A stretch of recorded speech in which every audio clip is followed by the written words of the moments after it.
So this is some of the work we've done over the years. Yeah. For instance, this is the first one that I did for 21st. I think we did 40 or 50 copies of it. Red calfskin, black calfskin, 2 handmade papers from Cave Papers here in the States. You know, if you see the way the cover is designed, here is the photograph that was responsible for the cover. Huh. You see the bride and the groom sort of spliced together, and then you see the angles from the balcony to the left and the right. And so if you look at that and you look here, you sort of get a sense of where the design comes from. Okay, I initially thought it was some reference to smoking suit or something like that, but it's Yes. much deeper. Yeah, yes, exactly.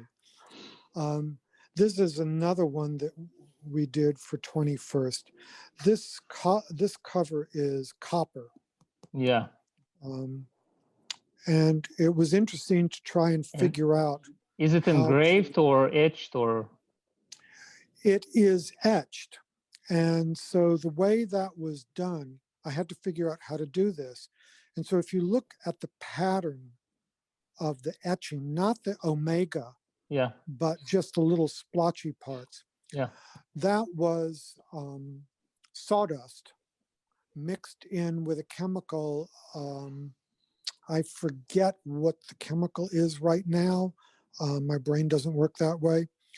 So what I did was, see if I can move to where the light catches it. For the omega, what I did was I cut a mylar shape like this. Yeah, okay. And I cut corners out of the full sheet of mylar so it would snap over the plate in the same place every single time. And I did a similar one for this arc with the circles on it. And what I did was I would put the mylar on, and then I took a Sharpie pen, you know, one of those black markers, and I did the Sharpie in here, and I did the Sharpie across here, and then I put the cover, so there was nothing protecting these parts of the cover. I put the cover in covers, because I was doing about 20 of these at a time, into a plastic tub with the treated sawdust in there and would leave it for 24 hours. I then pulled it out the following day, brushed all the sawdust off, washed the plates, got rid of all the Sharpie, and started over again. The second day, I didn't put any Sharpie on the omega, but I did do it on here again. Yeah. So what you end up with after another 24 hours of treatment is that you have this area here that's actually had 48 hours worth of treatment. Yeah. This area has had 24, and these have not had any treatment at all. So you get a difference in the patterning. Yeah. And then I had to come up with a way of gluing the copper to the end sheets. And I found a material, the name of which I can't remember right now, but it's a material that conservators use to treat copper and bronze statues that are outside. Incrolac it's called. And I coated the back of it. I roughed up the back of it with a really heavy-duty sandpaper. And then I coated it with Incrolac. And then I took Okuwara, the Japanese paper, and I sized the paper with methyl cellulose because I wanted to attach it with PVA to the incrolact surface Mhm. on the copper, but I wanted to make sure the PVA stayed right on the surface of the paper. I didn't, I wanted to make sure that it really held well. So I sized the paper and then put them together and just, really squished them in the press.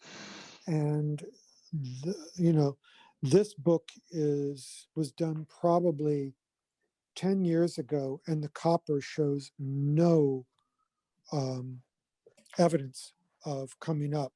And then the spine is parchment. Mm-hmm. Okay. Yeah, that's a beautiful result of etching process, and that's a smart way to do etching with this sawdust as you described. Yeah, that's something that I picked up. I think Daniel Kelm might have done that for something, and so I took the idea from him. So this is a book that I did many years ago for an exhibition.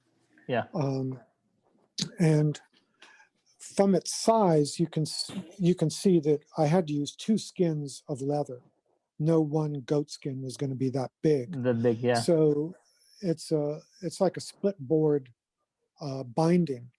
But I wanted to get this sort of the texture onto it, and the texture actually follows all the way across. It's the texture basically of a river. And what I did was I took aluminum foil and crumpled it up into that shape. And I was going to press the wet leather with it, but I knew that the aluminum foil would just collapse. So I crushed it into the shape. I turned it over and filled it with gesso. And then using the gesso, I glued it down to a couple of pieces of binder's board, one for the front cover, one for the back cover. And then in some of these areas, like through here, that's just the gesso that I just kind of, put down like that and let it pull away. Once the gesso was hard enough, I could I could then cover the boards. And once the leather was still cool to the touch, but was really well set up, I ran them through an etching press in one of the studios here in the building. And what you get is that that river going across. And I did 2 copies of this book. These parts actually were cutouts, and this is paper that was airbrushed, crumpled up, airbrushed, and then flattened out, and then glued into the holes in the board. The book is called County Survey, and it talks about humans' relationship to the land. So the lines have to do with survey lines and that kind of thing. And you can see plots of land or something like that. What's that? Plots of land. Yes. Well, they do look a bit like gerrymandering maps, Yes, it does. It does. It also, like, it was a book of poems, and so it had mostly to do with how we relate to the land. Landscapes in the wild and that sort of thing. But surveying also was part of that. And so this is more like a river. And when you step back and look, it's, there are these sort of wings of surveyed lines and stuff like that. And you can see where the gold breaks as it's going over, a dip in the thing, that kind of type of thing. That's what I wanted to ask you. How was it to do tooling on such a surface? Even while it's leather, it's a treated leather in a very specific way. Yeah, actually, that part was pretty easy. If there was a break I just let that accentuate. You know, like this one is a good example of where the gold just didn't take because there were dips in the leather. And I actually like that aspect of it. Okay. This is the book that I just had to finish gilding 42 copies of 3 Edges. Yeah. And you know, we had to stamp leather labels that were laid into an indention in the spine. Yeah. And pretty traditional job for a bookbinder. Yeah, I was given the design. The design was not mine. It's probably not one I would have come up with, but that's, you know, all too often that's the case. This is another example of a design that was given to us. But it brought up some interesting problems in that the client wanted, it's Stephen King's Misery, and I've never read the book, but as I understand, a typewriter figures in the book fairly prominently. Yeah, it does. So, okay, I'll have to read it. I have a lot of scary memories because of Misery. Oh, well, now that I've got a copy, I'm going to have to read it. I just haven't had time. But the publisher really wanted to use actual typewriter keys. Yeah. So he got typewriter keys. And, you know, I'm sorry to say that a lot of typewriters from the 30s and 40s had to die a painful death to make this book come to life. You know, it's unfortunate, but that's the way it went. So one of the key things here is that, you know, we wanted to spell out misery. Yeah. With the keys set where they would be in the typewriter board. Mm-hmm. But I had to have these holes laser cut into the board. And there's a woman who's about an hour away from me who does, her name's Sarah Pike, and she does laser cutting. She does a lot for bookbinders and woodworkers and all kinds of other people.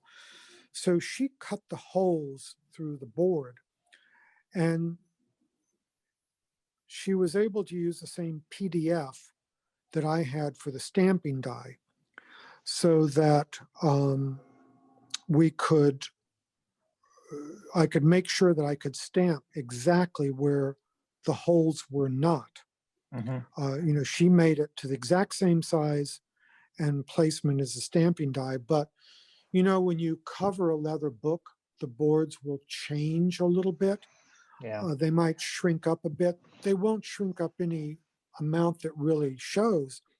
But in this case, if it would have shrank up much, you would have seen, you know, the letters actually, you know, they wouldn't be placed correctly. Yeah. So what I did was, for the edition, and I think there was about 45 of these, I paired all the leather and pasted the leather out onto big sheets of Mylar and let the leather dry on the Mylar, so that when I was ready to put it on, I could use PVA to connect it to the boards, which meant that they would not move. And then I could use paste to do the turn-ins and the head caps, the normal stuff. But, you know, then you know, so everything else was done fairly normally. Uh-huh. But because the leather was pasted onto the Mylar, it didn't move again later. And it's a technique I use from time to time, depending on, you know, on what we're doing.